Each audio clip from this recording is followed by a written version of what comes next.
I mean, say you met with yesterday.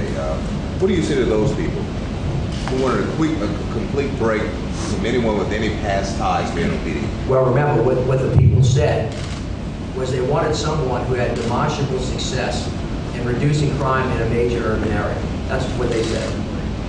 And they wanted somebody who was technologically proficient. They wanted somebody.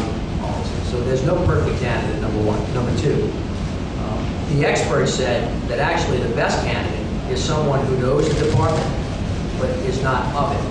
And I think that anybody who looks at where Ronal Serpas has been the last 10 years and looks at the incredible work that he did in Washington and Nashville can't do anything but conclude that he really understands the best practices around the country, and that having been gone for 10 years, that actually the experience he had in the department actually is an asset rather than having been in the department now. I think the 1,000 person survey we did basically said we don't want anybody that's in the department now. And as a consequence of that, I had a very hard time giving serious consideration to people who were in the department, although I did. I really did make sure that those men and women that were in the department now, out of respect for many of them, had the opportunity to apply. But they went through the same gambit that everybody else went through. So listen, there is no absolutely perfect candidate. I was teasing a little bit earlier and said, you know, the Lord wasn't available.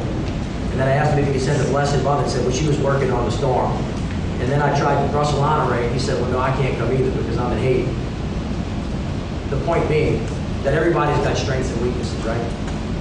But of all of the strengths and weaknesses that all of the candidates had, this particular individual, from my perspective, had the best of both worlds.